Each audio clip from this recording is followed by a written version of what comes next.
Praise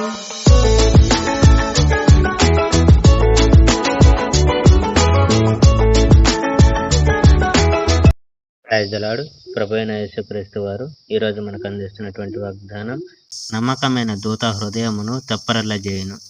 సమయానికి తగిన రీతిగా పలుకబడిన మంచి మాటలు వెండి పళ్ళెంలో ఉంచిన బంగారు పండులా ఉంటుంది. జ్ఞానం గల ఒక మనిషి నీకు ఒక హెచ్చరిక ఇస్తే బంగారపు ఉంగరాల కంటే లేక మేలిమి బంగారు నగల కంటే అది ఎక్కువ విలువ కలగదు. నమ్మదగిన వార్తాహరుడు అతనికి పంపిన వారికి ఎంతో విలువ గలవాడు. అతడు కోతకాలపు ఎండ రోజుల్లో చల్లటి నీళ్ల వంటివాడు. కానుకలు ఇస్తానన్న వాగ్దానం చేసి వాటిని ఎన్నడూ ఇవ్వనివారు వర్షం కురిపించిన మేఘాలు, గాలి వంటివారు. సహనంగా మాట్లాడడం ఏ వ్యక్తికే గాని చివరకు ఒక అధికారి ఆలోచనే గాని మార్చుతుంది. నిదానంగా మాట్లాడడం చాలా శక్తివంతమైనది.